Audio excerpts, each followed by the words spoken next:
La semaine dernière, je suis allée à Florence et j'ai vu une exposition absolument sublime, renversante. Ça fait partie des expositions qu'on a envie de voir et de revoir.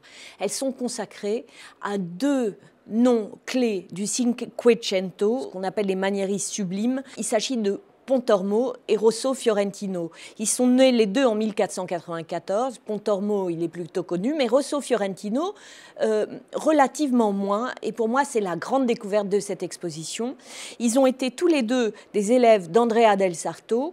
Ils vont chercher à imprimer au corps ce qu'on appelle le maniérisme, c'est-à-dire à se libérer du désir de représenter la réalité pour imprimer des torsions, des corps en mouvement, donner de l'émotion. Chez Pontormo, évidemment, c'est sublime, comme on le voit ici, avec un usage des couleurs d'une maestria folle. Mais chez Rosso Fiorentino, c'est son surnom d'ailleurs, Rosso parce qu'il était roux et Fiorentino parce qu'il est de Florence, il y a un véritable désir expressionniste.